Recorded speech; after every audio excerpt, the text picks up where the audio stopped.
নাম ললিত করা। আমি এলাকা থেকে আসছি। আমাদের প্রচণ্ড বিরাট বড় শরীর খারাপ হয়েছিল, লিভারে পুঁজ হয়েছিল। তার প্রভুর আশীর্বাদে এখানে সুস্থ হয়ে এসেছি। আমি চাই যেন প্রভুর যেন সবসময় এগিয়ে থাকি। আমি ড্রাইভারি করি। আমাদের শরীর খারাপ হইলেও প্রভুর ইচ্ছা সব সুস্থ হয়েছে। আমি কল্যাণী কোরা, আমার স্বামীর নাম ললিত কোরা। তা ওর সমস্যা হয়েছিল, পেটে যন্ত্রণা হচ্ছিল। হতে হতে সিএন হসপিটালে ভর্তি ছিল। ভর্তি হওয়ার পর তারপর বর্ধমানে ট্রান্সফার করলো। বর্ধমান থেকে 2 মাস আর কি বর্ধমানে ভর্তি ছিল। তারপরে পেটে যন্ত্রণা পর তাকে বললো অপারেশন হবে। অপারেশন করতে হবে, এত টাকা লাগবে করবে। তার করতে করতে আমাদের একজনের বিশ্বাসী ছিল, তো বলছিল তাহলে তুমি প্রভুকে জানো? আমি বললাম না, তখন আগে খুব মূর্তি পুজো করতাম, উপবাস করতাম, সবই করতাম। তখন বলতো এই এত টাকা লাগবে, তারপরে বলিদানের জন্য পাঠা লাগবে, 2-3টে করে লাগবে। তখন আমরা বলতাম তাই দিব, তাই দিতাম। একদিন বিশ্বাসী আমাদেরকে বললো তুমি প্রভুর কাছে যাবে।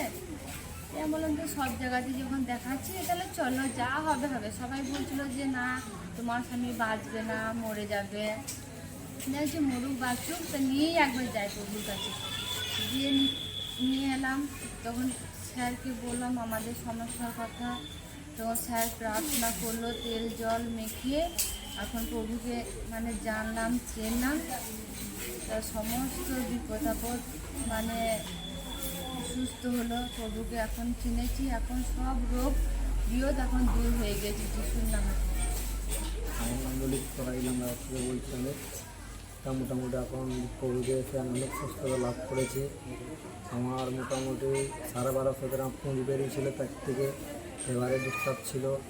তা প্রভুকে আসার পর আমি মোটামুটি 2 মাসের মধ্যে পুরো সুস্থ লাভ করেছি। আর যখন অসুস্থ ছিলাম তখন মোটামুটি 2 থেকে 3 মাস মতন ছিলাম। তা আমি টোটো শুয়ে আসতাম।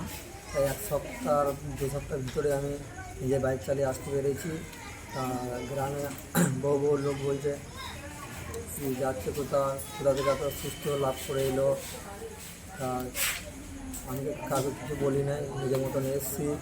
যে আমাকে যে বিশ্বাসকে এনেছে তাকে ধন্যবাদ জানাই, প্রভুকে ধন্যবাদ জানাই, আজকে পাঁচটাকে ধন্যবাদ জানাই। তো